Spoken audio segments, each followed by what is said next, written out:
हाय दोस्तों, आज हम लूसेंट सामान्य ज्ञान का ज्योग्राफी यानी भूगोल के बारे में बात करेंगे, जिसमें है भारत का विस्तार। इसके बारे में बात करेंगे। इससे पहले हमने 1 से 25 नंबर क्वेश्चन बात कर चुके हैं। आज हम 26 से लेके 50 नंबर तक का क्वेश्चन के बारे में बात करेंगे। तो चलिए शुरू करते हैं। हमारा पहला क्वेश्चन है, निम्नलिखित में से किस राज्य से होकर कर्क रेखा नहीं गुजरती है? कर्क रेखा जिस राज्य से होकर नहीं गुजरती है वो बताना है आप लोगों को। तो इसका सही ऑप्शन देख लीजिए, उड़ीसा है, गुजरात है, राजस्थान है, पश्चिम बंगाल है। तो सही उत्तर है उड़ीसा। उड़ीसा से होकर कर्क रेखा नहीं गुजरती है। कहाँ से होकर? उड़ीसा से होकर कर्क रेखा नहीं गुजरती है। चलिए अब इसका व्याख्या देख लेंगे। उपरोक्त में से उड़ीसा राज्य से होकर कर्क रेखा नहीं गुजरती है। भारत में कर्क रेखा गुजरात, राजस्थान, मध्य प्रदेश, छत्तीसगढ़, झारखंड, पश्चिम बंगाल, त्रिपुरा और मिजोरम से होकर गुजरती है। चलिए हमारा अगला क्वेश्चन की तरफ। अगला क्वेश्चन हमारा है, भारत का वह राज्य जिससे होकर कर्क रेखा गुजरती है। भारत का वह राज्य जिससे होकर कर्क रेखा गुजरती है।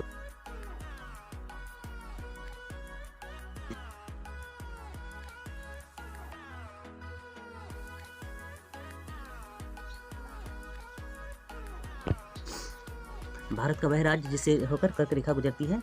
तो इसका सही उत्तर है, ऑप्शन देख लीजिए, जम्मू कश्मीर, हिमाचल प्रदेश, बिहार, झारखंड। तो इसका सही उत्तर है झारखंड से कर्क रेखा होकर गुजरती है।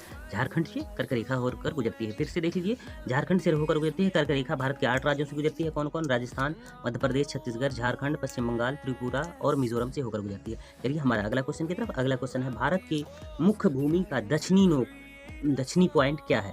तो इंदिरा पॉइंट है, कैमेलियर पॉइंट है, इंदिरा कॉल है, नरीमन पॉइंट है। तो इसका सही उत्तर है, भारत का दक्षिणी जो है पॉइंट है, जो सबसे दक्षिणी, इंदिरा पॉइंट है। कौन सा है? इंदिरा पॉइंट। चलिए व्याख्या देखते हैं। भारत का सबसे दक्षिणी बिंदु इंदिरा पॉइंट, जो निकोबार द्वीप समूह स्थित है। इस ग्राम का नाम इंदिरा पॉइंट भारत का भूतपूर्व महिला प्रधानमंत्री श्रीमती इंदिरा गांधी के ऊपर रखा गया था। इसके पूर्व नाम में ला ही चिंग, पैगमेलियन पॉइंट तथा पार्सन पॉइंट, लेकिन 21 फरवरी 1949 में इनका नामांकन परिवर्तित कर दिया गया, लेकिन आधिकारिक नामांकन समारोह 10 अक्टूबर 1945 में किया था। चलिए हमारा अगला क्वेश्चन की तरफ। हमारा अगला क्वेश्चन है, भारत का सबसे दूरस्थल स्थल कौन सा है? सबसे दूरस्थल स्थल कौन सा है ये बताना है आपको। भारत का सबसे दूरस्थल स्थल Cape Comorin, Point Comorin, Indira Point, Port Blair. तो इसका सही उत्तर है इंदिरा पॉइंट। कौन सा? इंदिरा पॉइंट है। चलिए व्याख्या देख लेंगे। व्याख्या है, भारत का सबसे दक्षिणी बिंदु इंदिरा पॉइंट है, जो निकोबार द्वीप समूह स्थित है। इस ग्राम का नाम इंदिरा पॉइंट भारत पूर्व प्रधानमंत्री इंदिरा गांधी के नाम के ऊपर रखा गया था। इसके पूर्व के नाम ला चीहिंग, इनका यानी पहले का नाम जो है ला चीहिंग था, पिग्मेलियन पॉइंट था, पार्सन पॉइंट था। ये 3 नाम पहले थे, अभी इंदिरा पॉइंट है। लेकिन 21 फरवरी 1949 में इसका नामांकन परिवर्तित कर दिया, लेकिन आधिकारिक नामांकन 10 अक्टूबर 1945 में ही किया गया था। चलिए अगला क्वेश्चन की तरफ। हमारा अगला क्वेश्चन है, इंदिरा पॉइंट का अन्य नाम क्या है? अभी तुरंत हम लोगों ने बात किया है, इंदिरा पॉइंट का अन्य नाम क्या है? पार्सन पॉइंट, ला चीहिंग पॉइंट, पैगमेलियन पॉइंट। तो इसका सही उत्तर है इनमें से सभी। ये चारों नाम जो है, इनका सही उत्तर है इंदिरा पॉइंट का। सभी नाम जो है इंदिरा पॉइंट है। चलिए अगला क्वेश्चन की तरफ। निम्नलिखित में से कौन सा स्थान भूमध्य रेखा के निकटतम स्थित है? बताना है, निम्नलिखित में से कौन सा स्थान भूमध्य रेखा से निकटतम स्थित है? तो देख लीजिए, ऑप्शन है Cape Comorin, Rameshwar, Indira Point, Indira Col. तो इसका सही उत्तर है इंदिरा पॉइंट। कौन सा? इंदिरा पॉइंट सही उत्तर है, जो कि भूमध्य रेखा से निकटतम स्थित है। चलिए इसका व्याख्या भी देख लेंगे। भारत का सबसे दक्षिणी बिंदु इंदिरा पॉइंट है, जो निकोबार द्वीप समूह में स्थित है। इसका नाम इंदिरा पॉइंट है, पूर्व प्रधानमंत्री इंदिरा गांधी के नाम पर रखा गया था। ये सारे जो है क्या कहते हैं, डिस्क्रिप्शन व्याख्या जो है एक ही तरह आता है। तो चलिए हम अगला क्वेश्चन के बारे में बात करेंगे। अगला क्वेश्चन है, भारतीय भूमि का सर्वाधिक उत्तरी भाग है। भारतीय भूमि का सर्वाधिक उत्तरी भाग है, जो सबसे उत्तरी भाग है वो क्या है? वो उसका नाम है इंदिरा कॉल। क्या नाम है? इंदिरा कॉल। ऑप्शन डी हो जाएगा इसका सही उत्तर। इंदिरा कॉल है। इंदिरा पॉइंट दक्षिणी भूमि का नाम और उत्तरी भूमि का नाम इंदिरा कॉल। चलिए इसका व्याख्या जानते हैं। भारत के सबसे उत्तरी बिंदु इंदिरा कॉल, जो जम्मू कश्मीर राज्य में है। इतना सा तो सभी जानते थे। ये सबसे उत्तरी बिंदु जो है इंदिरा कॉल है, जो जम्मू कश्मीर में स्थित है। चलिए हमारा अगला क्वेश्चन की तरफ। अगला क्वेश्चन हमारा है क्वेश्चन नंबर 33, जो कि है, भारत में दक्षिणतम स्थान इंदिरा पॉइंट निम्नलिखित में से कहाँ स्थित है? दक्षिणतम स्थान इंदिरा पॉइंट कहाँ स्थित है वो बताना है आप लोगों को। तो दक्षिणतम ऑप्शन देख लीजिए, तमिलनाडु, केरल, लक्षद्वीप, अंडमान निकोबार द्वीप समूह। तो इसका सही उत्तर है अंडमान निकोबार द्वीप समूह में दक्षिणतम पॉइंट है। चलिए अब इनका व्याख्या देखेंगे। व्याख्या है भारत का सबसे दक्षिणी बिंदु इंदिरा पॉइंट जो निकोबार द्वीप समूह स्थित है, पहले इसका नाम पैगमेलियन पॉइंट था। चलिए अगला क्वेश्चन की तरफ। हमारा अगला क्वेश्चन है भारत की मुख्य भूमि रामेश्वर द्वीप से कौन अलग करता है? भारत की मुख्य भूमि रामेश्वर द्वीप से कौन अलग करता है? पाक जल संधि, Pamban channel, 10 degree channel, 9 degree channel. तो इसका सही उत्तर है यह है पंबन चैनल। पंबन चैनल जो है 10 डिग्री ये रामेश्वर द्वीप से अलग करता है। भारत की मुख्य भूमि को रामेश्वर द्वीप से अलग करता है कौन? पंबन चैनल। चलिए अगला क्वेश्चन की तरफ। इनका थोड़ा सा व्याख्या भी देख लेंगे। व्याख्या है, देख लीजिए। पंबन प्रकाश स्तंभ भारत के तमिलनाडु राज्य के रामेश्वर द्वीप पर स्थित 2 प्रकाश स्तंभों में से एक है। सरकारी स्रोतों में यह पंबन चैनल पश्चिमोत्तरी बिंदु प्रकाश स्तंभ भी कहलाती है। चलिए हमारा अगला क्वेश्चन की तरफ। अगला क्वेश्चन हमारा है आदमपुल निम्नलिखित में से किन 2 देशों के मध्य है? आदमपुल निम्नलिखित में से किन 2 देशों के मध्य है, ये बताना है आप लोगों को। आदमपुल कौन 2 देशों के बीच में है? तो भारत पाकिस्तान, जो कि गलत है। भारत बांग्लादेश, ये भी गलत है। भारत श्रीलंका, जो कि सही है। भारत श्रीलंका के बीच मध्य है। भारत म्यांमार, ये गलत है। चलिए इसका व्याख्या देख लेंगे। आदमपुल किसमें है? भारत और श्रीलंका के बीच है। चलिए इसका व्याख्या देखेंगे अब। तो व्याख्या है तमिलनाडु भारत के दक्षिणतम बिंदु के तट के किनारे रामेश्वर द्वीप तथा श्रीलंका के उत्तरी तट पर मन्नार द्वीप तथा मध्य चूना पत्थर से बनी एक श्रृंखला है। भौगोलिक प्रमाणों से पता चलता है कि किसी समय यह सेतु भारत और श्रीलंका भूमार्ग के आपस में जोड़ता था। हिंदू पुराणों की मान्यता के अनुसार इस सेतु का निर्माण अध्याय राजा श्री राम की सेना के 2 सैनिकों जो के वानर था उनका वर्णन प्रमुखतः है नल नील नाम से रामायण में मिलता है द्वारा किया गया था। चलिए अब हमारा अगला क्वेश्चन की तरफ। हमारा अगला क्वेश्चन है निम्नलिखित द्वीपों के युग्मों में से कौन सा एक अंश जलमार्ग द्वारा आपस में पृथक किया जाता है? निम्नलिखित द्वीपों के युग्मों में से कौन सा 10 अंश जलमार्ग द्वारा आपस में पृथक किया जाता है? देख लीजिए 10 अंश जलमार्ग है। 10 अंश जलमार्ग द्वारा आपस में पृथक किया जाता है। तो ये बताना है आप लोगों को। तो इसका सही उत्तर है अंडमान निकोबार। कौन सा? ये अंडमान निकोबार द्वीप। अंडमान निकोबार द्वीप है इसका। चलिए इसका व्याख्या भी देख लेंगे। इसका व्याख्या है 10 डिग्री जल संधि। 10 डिग्री जल संधि भारत के अंडमान व निकोबार द्वीप समूह के छोटे अंडमान द्वीप को कार निकोबार द्वीप से अलग करने वाली जल संधि है जो 10 डिग्री दक्षिण 10 अक्षांश उत्तर स्थित है। जो 10 अक्षांश उत्तर स्थित है। यह लगभग 155 किलोमीटर चौड़ी है। 10 डिग्री अक्षांश लेटीट्यूड के समीप पश्चिम बंगाल की खाड़ी को पूर्व में अंडमान सागर से जोड़ती है। चलिए हमारा अगला क्वेश्चन की तरफ। हमारा अगला क्वेश्चन जो कि ये है 37 नंबर। डंकन पास किसके बीच स्थित है? डंकन पास किसके बीच स्थित है? डंकन पास किसके बीच स्थित है बताना आप लोगों को। डंकन पास जो है ऑप्शन देख लीजिए। उत्तरी अंडमान, मध्य अंडमान, दक्षिणी अंडमान, मध्य अंडमान, दक्षिणी अंडमान व छोटा अंडमान, कार निकोबार एवं छोटा निकोबार। तो इसका सही उत्तर है दक्षिणी अंडमान व छोटा अंडमान। दक्षिणी अंडमान व छोटा अंडमान के बीच डंकन पास स्थित है। चलिए इसका व्याख्या भी देखेंगे। व्याख्या है डंकन जल संधि भारत व अंडमान व निकोबार द्वीप समूह के रटलैंड द्वीप को छोटे अंडमान द्वीप से अलग करने वाली जल संधि है। यह लगभग 48 किलोमीटर चौड़ी और पश्चिम में बंगाल की खाड़ी और पूर्व में अंडमान सागर को जोड़ती है। चलिए हमारा अगला क्वेश्चन है। अगला क्वेश्चन ये है 38 नंबर। दीव एक द्वीप है। दीव एक द्वीप है। अब बताना है कौन सा दीव एक द्वीप है। जो दीव एक द्वीप है वो बताना है दमन के तट पर, गोवा के तट पर, गुजरात के तट पर तथा महाराष्ट्र के तट पर। तो इसका सही उत्तर है गुजरात के तट पर दीव एक द्वीप है। क्या है? दीव एक द्वीप है। चलिए अब इसका व्याख्या जानेंगे। व्याख्या है दीव एक द्वीप पर किसमें? गुजरात के तट पर है।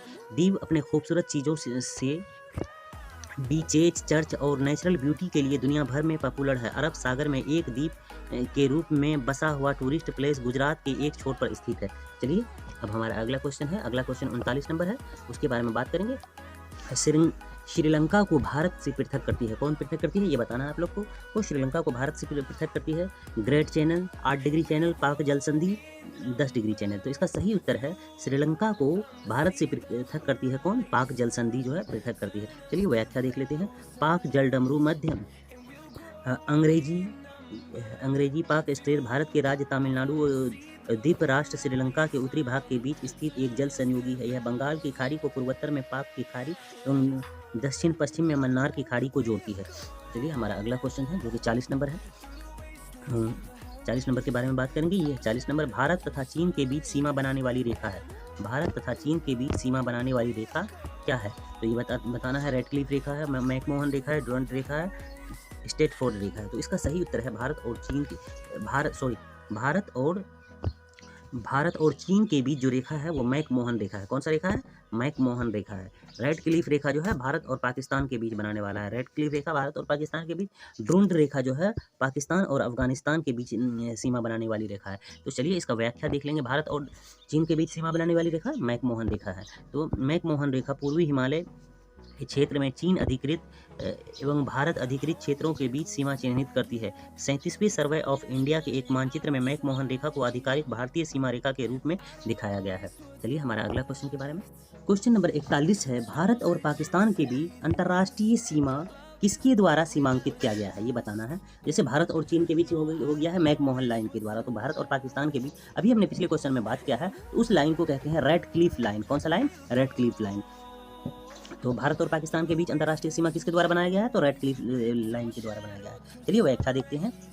रेडक्लिफ रेखा 17 अगस्त 1947 को भारत विभाजन के बाद भारत और पाकिस्तान के बीच सीमा बन गई। सर सिरिल रेडक्लिफ की अध्यक्षता में सीमा आयोग द्वारा रेखा का निर्धारण किया गया, जो 88 करोड़ लोगों के बीच 1,75,000 वर्ग मील और 4,50,000 किलोमीटर स्क्वायर में है। क्षेत्र को न्यायोचित रूप से विभाजित करने का अधिकृत किया है। चलिए हमारा अगला क्वेश्चन की तरफ। अगला क्वेश्चन हमारा है, भारत के सुदूर पूर्व कौन सा देश भारत के साथ सर्वाधिक लंबी अंतर्राष्ट्रीय सीमा बनाती है? सुदूर पूर्व भारत का कौन सा देश सर्वाधिक लंबी सीमा बनाती है? तो ये बताना है आप लोगों को। ऑप्शन है चीन है, म्यांमार है, थाईलैंड है, वियतनाम है। तो इसका सही उत्तर है म्यांमार। म्यांमार जो है बिल्कुल पूर्व में है, सबसे ज़्यादा पूर्व में। कौन सा देश सबसे ज़्यादा सीमा साझा करता है? तो वो म्यांमार करता है, बिल्कुल पूर्व में, सुदूर पूर्व में। भारत का साथ सर्वाधिक लंबी अंतर्राष्ट्रीय सीमा कौन बनाता है? तो म्यांमार बनाता है। तो चलिए इसका व्याख्या भी देख लेंगे। व्याख्या है, भारत के सुदूर उत्तरी पूर्वी कोने पर पूर्वी त्रिसंधि पर जहां पर भारत, चीन तथा म्यांमार की सीमाएं आपस में मिलती है, म्यांमार के साथ सुदूर पूर्व सर्वाधिक लंबी अंतर्राष्ट्रीय सीमा बनाती है। चलिए हमारा अगला क्वेश्चन की तरफ। हमारा अगला क्वेश्चन है, भारत और चीन के बीच सीमा निर्धारित करने वाली मैकमोहन रेखा निम्नलिखित में से किस प्रदेश की उत्तरी सीमा पर खींची गई है? जम्मू कश्मीर पर, उत्तर प्रदेश पर, हिमाचल प्रदेश पर, अरुणाचल प्रदेश पर। ये बताना है आप लोगों को किस पर खींची गई है। तो इसका सही उत्तर है, भारत और चीन के बीच सीमा निर्धारित करने वाली मैकमोहन रेखा जो है अरुणाचल प्रदेश पर खींची गई है। कहाँ पर? अरुणाचल प्रदेश पर खींची गई है। चलिए इसका व्याख्या देख लेते हैं। व्याख्या है, हेनरी मैकमोहन ब्रिटिश विदेश सचिव थे और मैकमोहन ने भारत और उससे सीमा रेखा निर्धारित करने वाले समझौते और नक्शे पर हस्ताक्षर किया, जबकि तिब्बत की ओर से वहां के सरकार के प्रतिनिधि लोचेन सात्रा ने हस्ताक्षर किए। तिब्बत अभी चीन के कब्जे वाला हिस्सा है। चलिए हमारा अगला क्वेश्चन की तरफ। अगला क्वेश्चन हमारा है, निम्नलिखित में से किस देश के साथ भारत अंतर्राष्ट्रीय सीमा नहीं लगती है? किस देश के साथ भारत की अंतर्राष्ट्रीय सीमा नहीं लगती है? ये बताना है आप लोगों को। पाकिस्तान के साथ लगती है, बांग्लादेश के साथ लगती है, भूटान के साथ लगती है, श्रीलंका के साथ नहीं लगती है अंतर्राष्ट्रीय सीमा। ये जो है जल सीमा लगती है। चलिए तो इसका सही उत्तर व्याख्या देख लेते हैं इनका। हिंद महासागर के चारों ओर से घिरा हुआ एक द्वीप पर बसा हुआ है। श्रीलंका जो है हिंद महासागर के चारों ओर से घिरा हुआ एक द्वीप पर बसा हुआ है। इसके उत्तर में भारत है, इसके अलावा इसके आसपास कोई भी देश नहीं है। इसका अंतर्राष्ट्रीय इतिहास भी काफ़ी बड़ा है। यह सार्क की स्थापना करने वाले सदस्यों में से एक है। चलिए हमारा अगला क्वेश्चन की तरफ। अगला क्वेश्चन हमारा है, निम्नलिखित में से कौन सा देश भारतीय उपमहाद्वीप के अंतर्गत शामिल नहीं किया गया है? कौन सा देश भारतीय उपमहाद्वीप के अंतर्गत शामिल नहीं किया गया है, बताना है आप लोगों को। तो इसका सही देख लीजिए, ऑप्शन देख लीजिए, पाकिस्तान, नेपाल, श्रीलंका, बांग्लादेश। तो इसको जो है भारतीय उपमहाद्वीप के अंतर्गत जो है श्रीलंका को शामिल नहीं किया गया है। किसको शामिल नहीं किया गया है? श्रीलंका को शामिल नहीं किया गया है। चलिए इसका व्याख्या देख लेते हैं। व्याख्या है, श्रीलंका हिंद महासागर के चारों ओर से घिरा हुआ एक द्वीप पर बसा हुआ है। इसके उत्तर में भारत और इसके अलावा इसके आसपास कोई भी देश नहीं है। इसका अंतर्राष्ट्रीय इतिहास भी काफ़ी बड़ा है। यह सार्क की स्थापना करने वाले देशों में है। एक ही जो है डिस्क्रिप्शन बार बार रिपीट हो रहा है। चलिए हमारा अगला क्वेश्चन की तरफ। हमारा अगला क्वेश्चन है, निम्नलिखित में से किस राज्य की समुद्री तटीय सीमा सबसे छोटी है? कौन सा राज्य की समुद्री सीमा सबसे छोटी है, बताना है। गोवा का, केरल का, उड़ीसा का, पश्चिम बंगाल का। तो इसका सही उत्तर जो होगा, गोवा का सीमा जो है सबसे छोटी है। देख लीजिए, इसका व्याख्या देख लेते हैं। गुजरात सबसे अधिक समुद्री तटीय सीमा वाला, जबकि गोवा सबसे कम समुद्री तटीय सीमा वाला राज्य है। देख लीजिए। हमारा अगला क्वेश्चन की तरफ चलते हैं। अगला क्वेश्चन हमारा है, 47 नंबर, भारत की सबसे लंबी अंतर्राष्ट्रीय सीमा किसके साथ है? भारत की सबसे लंबी अंतर्राष्ट्रीय सीमा देख लीजिए ऑप्शन, नेपाल के साथ, पाकिस्तान के साथ, चीन के साथ, बांग्लादेश के साथ। तो इसका सही उत्तर है बांग्लादेश के साथ। भारत की सबसे लंबी अंतर्राष्ट्रीय सीमा किसके साथ है? तो बांग्लादेश के साथ है। चलिए इसका व्याख्या देख लेते हैं। भारत की स्थलीय सीमा 15,106.7 किलोमीटर, जो कि 17 प्रदेशों से 92 जिलों में भारत की सबसे लंबी स्थलीय सीमा बांग्लादेश में साझा करता है।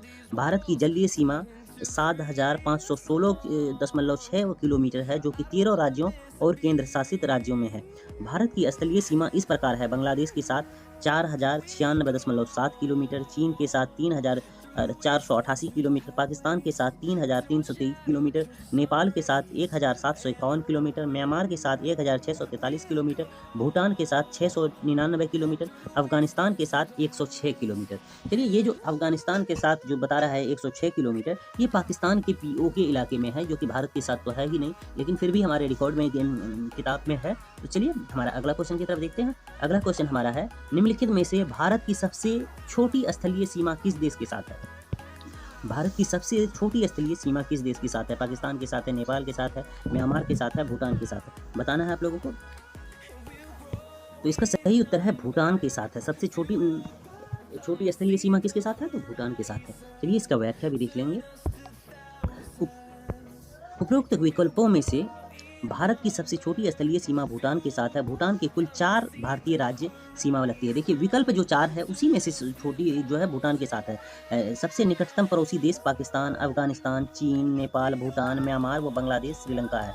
भारत की स्थलीय सीमा चीन, उत्तर में चीन व नेपाल और पश्चिम में अफगानिस्तान, पश्चिम में पाकिस्तान, पूर्व में बांग्लादेश एवं म्यांमार तथा पूर्व में भूटान से मिलती है। पश्चिम में पाकिस्तान एवं पूर्व में बांग्लादेश की साथ सीमाएं मानव निर्मित है, जबकि अन्य देशों के साथ प्राकृतिक है। भारत की सबसे लंबी स्थलीय सीमा बांग्लादेश के साथ 4,096.7 किलोमीटर के साथ तथा सबसे छोटी स्थलीय सीमा अफगानिस्तान के साथ लगती है। चलिए हमारा अगला क्वेश्चन की तरफ। अगला क्वेश्चन है, भारत में निम्नलिखित में से भौतिक प्रदेशों को विभाजित किया जा सकता है? भारत में निम्नलिखित भौतिक प्रदेशों में विभाजित किया जा सकता है। तो देख लीजिए इसका जो है गलती से आंसर भी दब गया है, तो ये आंसर सही भी है। चलिए उत्तरी पर्वतीय प्रदेश, वृहद मैदानी प्रदेश तथा दक्षिणी प्रायद्वीपीय प्रदेश तथा सागर तटीय है। भारत की निम्नलिखित भौगोलिक प्रदेशों में विभाजित किया जा सकता है: उत्तरी पर्वतीय प्रदेश, वृहद मैदानी प्रदेश, दक्षिणी प्रायद्वीपीय प्रदेश तथा सागर तटीय प्रदेश। चलिए इसका व्याख्या है ही नहीं। तो हमारा 50वां क्वेश्चन जो है, लास्ट क्वेश्चन इस वीडियो का। आप लोग अभी तक हमारे वीडियो को लाइक नहीं कीजिए तो लाइक कीजिए, चैनल को सब्सक्राइब जरूर कीजिए, क्योंकि ये मेरा नया चैनल है। आप लोग इसमें भरपूर सहयोग कीजिए ताकि हमारा चैनल ग्रो कर सके। आप लोगों के सहयोग से हम इस तरह का वीडियो और लाते रहेंगे। तो चलिए हमारा अंतिम क्वेश्चन है, कौन सा भू आकृति विभाग प्राचीनतम है? कौन सा भू आकृति विभाग प्राचीनतम है? उत्तर पर्वतीय प्रदेश, गंगा ब्रह्मपुत्र मैदान, प्रायद्वीपीय पठार, समुद्र तटीय मैदान। तो इसका सही उत्तर है प्रायद्वीपीय पठार जो है प्राचीनतम है। कौन सा? प्रायद्वीपीय पठार प्राचीनतम है। तो चलिए इसका व्याख्या देख लेते हैं। प्रायद्वीपीय पठार प्राचीनतम भूभाग का एक हिस्सा है जो क्रिस्टलीय, आग्नेय व रूपांतरित सेलों का निर्माण से हुआ है। चलिए हमारा आज का लास्ट क्वेश्चन यही था, और हम इसके जो है 50 से 51 से लेके 75 तक जो क्वेश्चन लेके आएंगे वो ज्योग्राफी पार्ट 3 में लेके आएंगे। हमारा वीडियो अगर अच्छा लगे तो वीडियो को लाइक कीजिए, चैनल को सब्सक्राइब कीजिए और हमें पूरी तरह से सपोर्ट कीजिए। चलिए अब इंट्रो में मिलते हैं। हाय दोस्तों, मैं नासिक आप सबों को मालूम है कि मैं करंट अफेयर और सामान्य ज्ञान से संबंधित वीडियो लेकर आता हूँ। अगर मेरा वीडियो थोड़ी सी भी आरामदायक लगे तो आप मेरे वीडियो को लाइक करें, चैनल को सब्सक्राइब करें और वीडियो को शेयर करें।